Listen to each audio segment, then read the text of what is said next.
오늘 본문 속에 한 인물이 정면에 등장합니다. 그렇게 고백하고 끊임없이 수요일마다 들었던 에스라. 에스라의 말씀, 이제 그 주인공이 오늘 7장부터 말씀에 등장하게 됩니다. 자, 그런데 함께 말씀을 보진 않았습니다. 이 에스라 7장 1절부터 끊임없이 에스라에 대해서 소개하고 있습니다. 그런데 소개하는 그 첫마디마다 이 에스라의 집안이 어떤 집안이었는지에 대해서 소개하는데요, 보통 집안이 아니었습니다. 민수기에 나오는 아론, 대제사장이었죠. 그 아론의 16대 후손이었습니다. 이것만 들어도 이미 우리는 알 수 있죠. 아, 보통 인물이 아니구나. 지금으로 말하면 진짜 집안의 금수저였구나. 보통 금수저가 아니었던 거죠. 자, 그런데 이것으로 끝나지 않습니다. 이 에스더는요, 끊임없이 이 에스라가 정말 하나님 앞에 쓰임받는 그런 한 인물로서 그가 등장할 때 두 가지의 더 면모를 하나님께서 보여주십니다. 그 사람은 어떤 사람이냐? 이 에스라는요, 왕 앞에 구하는 것들마다 다 받았던 사람이었대요. 근데 지금 이 상황은요, 이 에스라가 왕께 구하는 것들마다 다 받았다? 왕에게 이야기하는 것들마다 왕이 다 들어줬다? 상식적으로 이해가 되지 않습니다. 왜 그러냐? 그는 당시에 포로였습니다. 도무지 이 에스라의 입장에서는 왕과 대면할 수 있는 시간조차도 가질 수 없는 그런 위치였고 그런 존재였습니다. 그럼에도 불구하고 이 에스라가 왕과 대면할 때마다, 왕에게 무언가 상소하고 고백할 때마다 이 에스라는 모든 것을 다 얻었고 왕에게 하다못해 함께 대면하는 사람으로서 그가 서 있었다는 것입니다. 왜 그랬을까요? 이 에스라는 간신이었을까요? 아니면 정치를 너무 잘했을까요? 저는 그것보다 이 에스라는요, 이런 인물이었던 것 같습니다. 믿음과 신뢰를 줄 만한 그런 사람으로서 끊임없이 하나님 말씀 앞에 바로 섰고 정직한 그 모습을 왕 앞에서도 보여줬기 때문에 왕에게 구할 때마다 그 왕의 마음을 살 수 있었고, 더불어서 하나님께서 그의 왕의 마음을 움직이사 왕에게 모든 것을 다 얻을 수 있는 그런 사람으로서 그를 하나님께서 축복하신 줄을 믿습니다. 사랑하는 성도님들, 우리는 믿는 사람으로서 우리가 늘 해야 할 것이 있습니다. 우리가 세상 앞에 삶을 살아가고 있지 않습니까? 세상 앞에서도 늘 언제나 하나님 말씀 앞에 바로 서며 하나님 말씀 앞에 바로 정직한 인생의 삶을 보일 때에 우리의 인생의 삶에 하나님께서 때로는 사람을 통하여서도 많은 복과 많은 은혜를 얻게 하시는 그 길 가운데 우리 서게 하실 줄을 믿습니다. 더불어서 이 에스라가 왕에게 그 축복과 은혜만 받은 것이 아니에요. 말씀에 보니까 이 에스라는요, 율법에 하나님 말씀에 너무나 능통했던 사람이라고 오늘 성경은 고백하고 있습니다. 달리 말하면 지금 말하면 목회자인 거죠. 누가 먼저 물어봐요. 이 성경 속에 이 말씀이 무엇입니까? 라고 물었을 때에 에스라는 단 1초의 망설임도 없이 이 성경의 말씀에 모든 것을 다 고백하고 이야기하고 성경 말씀으로 함께 나눠줄 수 있는 이 성경에 능통한 사람이라고 오늘 고백하고 있습니다. 달리 말하면 무엇일까요? 이 성경의 전문가라는 것이죠. 사랑하는 성도님들, 우리도 전문가가 돼야 합니다. 물론 일상에서 일터에서 전문가가 돼야 됩니다.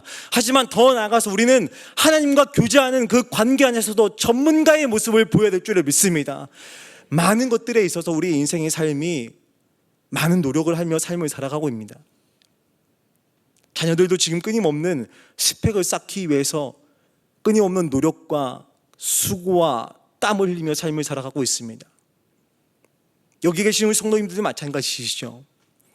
30대, 40대 직장에서 그냥 열심히만 하면 되는 그런 나이대입니다. 그럼에도 불구하고 어떻게 삶을 살아가고 있습니까? 너무나 치열하게 삶을 살아가고 있습니다. 더 많은 자격증, 더 많은 스펙들을 쌓아 올라가야지만 그 삶의 자리를 유지할 수 있기에 더 열심히 공부하고 또 공부하고 있습니다. 물론 그거 너무나 다 중요합니다. 세상에서 하고 있는 모든 것들 하지 말라는 것이 아닙니다. 하지만 우리는 하나님의 사람으로서 우리가 제일 먼저 전문가가 되어야 되는 것은 예배의 전문가가 되어야 되고, 기도의 전문가가 되어야 되고, 하나님의 말씀의 전문가가 되고, 끊임없이 하나님과 교제하는 그 교제의 관계에 전문가가 되어질 때에 우리의 일상의 삶을 책임지시는 하나님의 귀한 은혜 또한 받게 될 줄을 믿습니다. 에스라는 그런 인물이었습니다. 이렇듯 에스라는 그 삶의 자리에서 많은 사람들에게 인정받는 사람, 많은 것을 얻기에 부족함이 없는 인생의 삶을 살아가고 있습니다. 하지만 오늘 이 7장은요, 이 에스라가 다시 한번 하나님의 부름을 받는 그 과정 속에 세월이 얼마나 지났냐? 60년이라는 세월이 지났습니다. 세월의 60년의 시간, 결코 짧은 시간이 아닙니다. 어떤 사건 사고들이 있었을까요? 이 이스라엘 백성들이 예루살렘 성전을 짓고 나서 마음은 처음에 속죄제와 유월절을 지내며, 하나님, 제가 진짜 하나님의 영광을 위해서 삶을 살아가겠습니다. 부모의 세대가 그렇게 결단했습니다. 하나님, 제가 정말로 하나님의 영광이라면 저의 이득, 저의 삶 다 내려놓고 하나님의 뜻에 끊임없는 제 마음을 드리며 삶을 살아가겠습니다. 그렇게 결단했던 부모의 마음들이 60년의 긴 세월이 지난 이후에 자녀들의 세대가 왔습니다. 그 자녀들의 세대의 마음에 어떤 마음이었을까요? 부모님과 같은 그 신앙의 믿음을 잘 유산으로 받았으면 너무나 감사하고 너무나 좋았겠지만 그렇지 못했습니다. 점점점 믿음이 후퇴하며 점점점 예배가 형식적으로 되어지는 시대의 모습을 하나님께서 눈여겨보고 계십니다. 하지만 너무나 사랑한 나머지 이스라엘 백성을 도무지 이대로 남겨둘 수가 없는 거예요. 애가 타는 심정의 마음으로 누구를 부르십니까? 오늘 성경의 주인공 바로 에스라를 택하여 하나님께서 명령하십니다. 에스라야, 너희 땅 조국으로 돌아가서 다시 한 번 더 신앙의 불씨를 태워야 된단다 라고 주님께서 말씀하십니다. 하지만 에스라는 언제든지 포기할 수 있었습니다. 하나님, 왜 하필 저입니까? 이 땅에서 지금 인정받고 있고 잘 살고 있고 누구보다도 떵떵거리며 삶을 살아가고 있는데 왜 하필 저입니까? 하나님, 그곳에 간다 할지라도 그곳에 있는 많은 믿음의 정말 그런 많은 사람들이 믿음대로 삶을 살아가지 못하고 있는 그 후손들이 과연 하나님의 말씀을 듣는다고 해서 다시 돌아오는 그 일이 없는데, 그럴 상황이 없는데 하나님, 굳이 구태여 제가 가야 하겠습니까? 라고 에스라는 하나님께 반문할 수도 있었습니다. 하지만 에스라는 성경 어디에도 하나님, 제가 가지 않겠습니다. 하나님, 저 말고 다른 사람 보내시지요. 그런 말씀이 한 구절도 없습니다. 어떻게 합니까? 하나님, 기꺼이 가겠습니다. 기꺼이 순종하겠습니다. 하나님의 뜻이기에 제가 가겠습니다. 그런 마음으로 결단하게 됩니다. 사랑하는 성도님들, 혹 하나님께서 너무나 힘든 자리에 우리를 보내실 때가 있으십니까? 말도 안 되는 자리에 혹 우리를 그 자리에 앉게끔 하나님께서 우리의 삶에, 우리의 마음에 오셔서 사랑한 권사야, 사랑한 딸아, 사랑한 장로야, 너가 그 자리에 가서 나의 마음을 함께 전했으면 좋겠단다, 나의 사랑을 함께 전했으면 좋겠단다 라는 외침의 소리가 들리십니까? 기꺼이 순종할 수 있는 우리의 마음과 우리의 삶과 우리의 신앙이 되어지기를 주의 이름으로 다시 한번 축원드립니다. 그 길에 서 있는 것은 망하는 것이 아닙니다. 내 인생의 모든 것이 끝나는 것이 아닙니다. 새롭게 인생의 삶을 시작하는 하나님의 길과 하나님의 축복이 반드시 임하게 될 줄을 믿습니다. 에스라는 그런 마음을 갖고 그 자리에 서게 됩니다. 자, 그런데 우리 하나님, 긍휼의 하나님, 사랑의 하나님이시잖아요. 자비의 하나님이시잖아요. 이 에스라를 보내실 때 그냥 보내지 않으십니다. 당시에 페르시아의 왕이었던 아다사스다의 왕의 많은 축복의 은혜를 받고 예루살렘의 성전으로 한 걸음 한 걸음 옮겨나가는 과정들을 받기 시작합니다. 이 페르시아의 왕이 이 에스라를 보면서 말하는 거예요.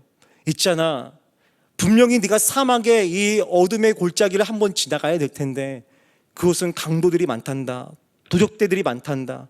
그냥 가면 안 돼. 내가 호위 병사를 보내줄 테니까 내가 그 사람들과 함께 너가 그 사막의 길을 건너갔으면 좋겠다. 근데 그것으로 끝나지 않아. 돈도 분명히 있어야 될 거야. 재정적인 지원도 내가 도와줄 텐데 그것 또한 함께 갖고 하라. 그런데 이 돈과 이 효의 병사만 있으면 안 돼. 분명히 예루살렘에 가면은 이 성전을 다시 한 번 더 믿음으로 재건함에 있어서 많은 인력들이 필요할 텐데 내가 그 사람 또한 붙여줄 테니 너가 함께 그 광장에 나가서 나와 함께 가자고, 나 에스라와 함께 가자고 외쳐라. 그러면 그 사람들이 함께 외치는 그 수에 맞춰서 내가 그 사람들 모두 다를 함께 보내줄 테니 염려하지 말고 그곳에 나가서 함께 외쳐라. 에스라는 그 광장에 나서 외칩니다. 저와 함께 예루살렘의 땅에 가서 이 성전을 다시 한번 일으킵시다 외쳤을 때에 청년만, 남자들만 1460명이나 되는 많은 사람들이 함께 그곳에 모이게 됩니다. 결코 적은 수가 아닙니다. 왜 그런 줄 아십니까? 아이와 여자의 수까지 합치면 5,000명에 넘습니다. 고대는 결코 이 인구의 수가 적기 때문에 5,000명이라는 숫자는 결코 적은 수가 아닙니다. 그렇게 이 페르시아의 왕에게 많은 은혜를 입게 됩니다. 이것으로 끝나지 않죠. 행정적인 모든 책임과 권한을 다 부여받습니다. 지금으로 말하면 이 시장의 대행 업무를 이 에스라가 갖고 직접 이 예루살렘으로 떠나게 되는 것입니다. 우리 하나님, 우리의 인생과 우리의 삶을 도우실 때도 이렇게 도우실 줄 믿습니다. 째째하게, 아주 미비하게, 아주 조금만 우리의 인생과 우리의 삶을 살피시고 도와주시는 것이 아니라 때로는 환경을 통하여, 사람을 통하여, 알 수 없는 방법을 통하여서 우리의 인생과 우리의 삶을 반드시 도와줄 줄 믿습니다. 근데 언제 도우십니까? 순종할 때 도우시는 하나님의 은혜가 반드시 있게 될 줄 믿습니다. 이 에스라가 그 경험을 하는 거예요. 너무나 마음이 들떠 있습니다. 너무나 흥분되어져 있습니다. 자, 그런데 이 바벨론이라는 이 땅에서 예루살렘까지 가는 이 여정이요, 결코 만만치 않습니다. 거리가 약 1500km입니다. 한두 달 갈 거리가 아니에요. 짐도 있습니다. 많은 사람들과 함께 그곳을 떠나야 됩니다. 자, 그러면 당연히 이 에스라의 입장에서는 더 잘 먹고 무언가 다 재정비하여 잘 준비해서 떠나야 됩니다. 근데 느닷없이 이 에스라가 말도 안 되는 일을 벌이기 시작합니다. 어떤 일이냐? 아하와 강이라는 그 근처에 텐트를 쳐버려요. 그리고 느닷없이 금식을 선포합니다. 이스라엘 백성들의 마음은 어땠을까요? 이 에스라를 원망할 수밖에 없을 것입니다. 지금 뭐 하시는 겁니까? 더 잘 먹고 더 열심히 힘을 내서 지금 걸어가도 현찬의 판국에 금식이라니요. 지금 한 걸음 한 걸음 내딛는 것이 더 빨리 내딛고 빨리빨리 가서 어떻게든 그 믿음에 죽어가고 있는 하나님의 사람들을 일깨워야 되는데 지금 시간을 지체할 수가 없는데 무엇을 하시는 겁니까? 리더를 원망할 수밖에 없는 상황입니다. 아마도 한 번쯤 우리 사랑하는 성도님들 금식 해보셨을 것입니다. 저도 해봤습니다. 고2 때 큰 하나의 기도 제목을 놓고 금식 기도를 하는데 아침, 점심, 저녁을 새끼를 온전하게 24일을 금식했었습니다. 쉽지 않더라고요. 너무 힘들더라고요. 학교까지 다니는데도 정말 너무나 간절한 기도의 제목이 있어서 금식 기도를 하는데 정말 지치더라고요. 포기할까? 가다가도 막 쓰러질 만큼의 기운이 없더라고요. 에스라, 어떻게 보면 지금 말도 안 되는 상황을 다시 리더로서 하지 말아야 할 행동들을 하고 있습니다. 왜 그랬을까요? 에스라의 마음은 이런 마음이 있는 거예요. 하나님, 내 앞에 있는 모든 조건들, 상황들 다 맞춰졌습니다. 마치 퍼즐이 한 조각 한 조각 맞춰지듯이 한 그림이 다 완성되는 것 같은데 하나님, 제가 착각했습니다. 무엇을 착각했을까요? 하나님을 더 붙잡고 하나님을 더 의지하고 하나님만 더 바라봐야 되는데 그것을 놓쳤군요. 내 상황만 봤군요. 잘 되어지고 있는 이 모습만 보았군요. 내가 하나님의 손을 더 붙잡고 하나님 앞에 더 꿇어 엎드렸어야 되는데 하나님, 그것을 내가 놓쳤군요. 그것을 깨닫는 순간 이 에스라가 다시 한 번 더 결단하는 것입니다. 하나님, 내가 환경 보지 않고 내 주변 보지 않고 나에게 있는 금은보화를 보지 않고 하나님의 손을 붙잡게 싸우니 하나님은 내 삶과 내 마음과 이곳을 떠나는 모든 과정들 속에 하나님의 은혜만 넘쳐나게 해달라고, 하나님 내가 내 인생의 삶의 마침표를 찍는 것이 아니라 하나님께서 내 인생과 내 삶과 내 가정과 내 조국의 마침표를 찍어달라는 그런 마음을 갖고 그가 그 삶의 자리에 다시 한번 금식으로 나아가고 있다는 것입니다. 사랑하는 성도님들, 우리의 삶은 어떻습니까? 혹 우리의 인생, 우리의 삶 보여지는 것으로 다 인생의 삶이 끝났구나, 다 됐구나, 안도의 한숨을 쉬고 있지 않습니까? 물론 중요합니다. 금은보화 중요합니다. 건강 중요합니다. 사업장 잘 되는 거 다 중요합니다. 하지만 그 모든 것들 누가 도와주지 않으면 끝납니까? 전능하신 하나님께 도와주지 않으면 다 끝나는 것입니다. 내 호흡도, 내 가정도, 내 자녀들도 내가 하는 것이 아닙니다. 그 마침표, 그 마지막 한 점을 누구에게 맡기고 누구에게 다시 찍게끔 남겨둬야 됩니까? 하나님께서 찍게끔, 하나님께서 마지막 또한 인도하시게끔 그 여백을 만들어 놓을 수 있는 믿음이 되어질 때에 우리의 인생의 모든 것은 다 하나님께서 주관하시고 이끄시고 승리하는 경험을 반드시 누리게 될 줄을 믿습니다. 사랑 성도님들, 내 손에 쥐고 있는 것이 무엇입니까? 돈을 쥐고 계십니까? 인맥들을 다 쥐고 계십니까? 자녀들을 내 손에 다 쥐고 계십니까? 하나님은 그 모든 쥐고 있는 것을 나에게 맡겨라 주님 말씀하십니다. 결국 에스라는 그 마지막 마침표를 하나님께 맡겨드립니다.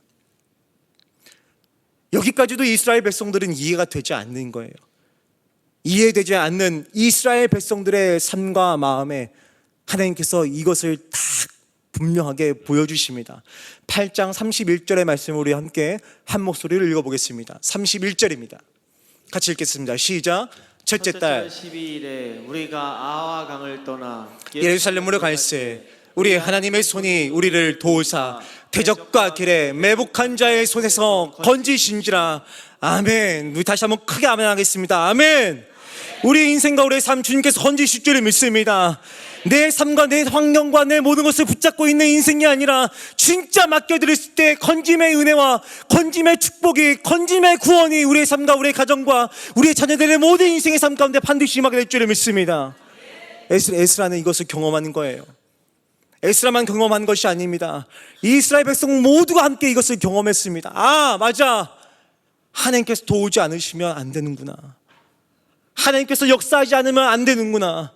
내가 갖고 있는 모든 것이 다 많다 할지라도, 내가 갖고 있는 모든 것이 다 남들이 보기에 좋아 보인다 할지라도 하나님께서 도와주지 않는다면 나는 아무것도 아니구나, 그것을 깨닫게 되었습니다.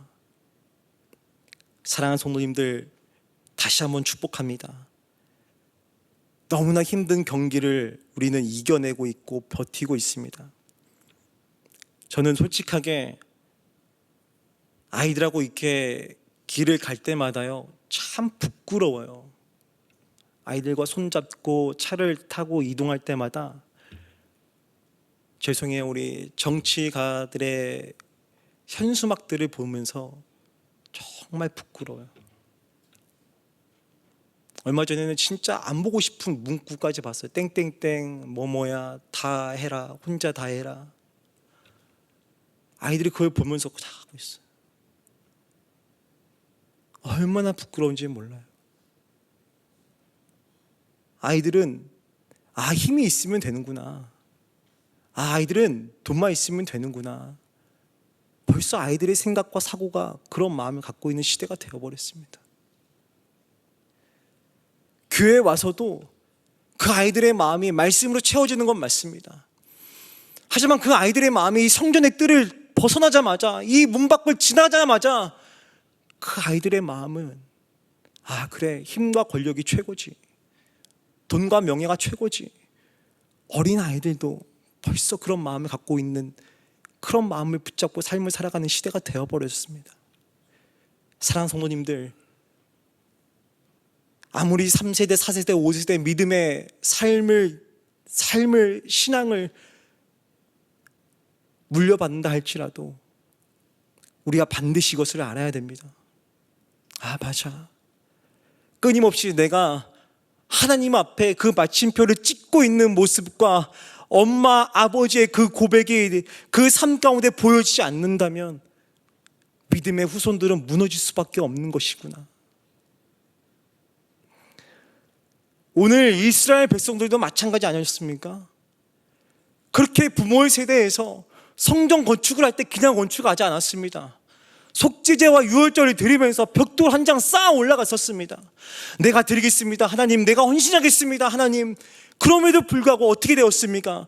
60년의 세월이 지난 이후에 결국 모든 이스라엘 백성들의 신앙의 믿음들이 무너진 것을 하나님께서 눈여겨보시고 에스라 한 사람을 통하여 다시 한번 그 구원의 은혜를, 하나님의 은혜를 입게 하는 그 과정들을 우리가 다시 한번 말씀을 통해서 보았습니다. 말씀을 정리하겠습니다. 사랑하는 성도님들, 끝까지 믿음으로 승리하는 모습을 자녀들에게 보이게 되시길 축복합니다. 믿음이 내 인생을, 내 삶을 진짜 은혜로 지키고 믿음으로 삶을 살아갔을 때야 비로소 하나님께서 진짜 구원의 은혜와 구원의 은총을 베풀어 주신다는 것을 다시 한 번 더 끝까지 믿음으로 보이게 되시길 축복합니다. 마지막 그 마침표, 내가 찍는 것이 아닙니다. 그 마지막 마침표, 내 목숨도, 내 사업장도, 내 일터도, 내 자녀들도 하나님께서 찍게끔 남겨놓을 수 있는 믿음의 고백, 그 여백, 남겨놓음으로 말미암아 함께 읽었던 31절의 고백처럼 하나님의 손이 내 삶과 그곳의 임장으로 말미암아 하나님의 은혜를 입었던 그 고백이 우리의 삶 가운데 반드시 임하게 될 줄을 믿습니다. 그 은혜의 주인공 되시기를 주님의 이름 간절히 축원드립니다. 찬양하겠습니다.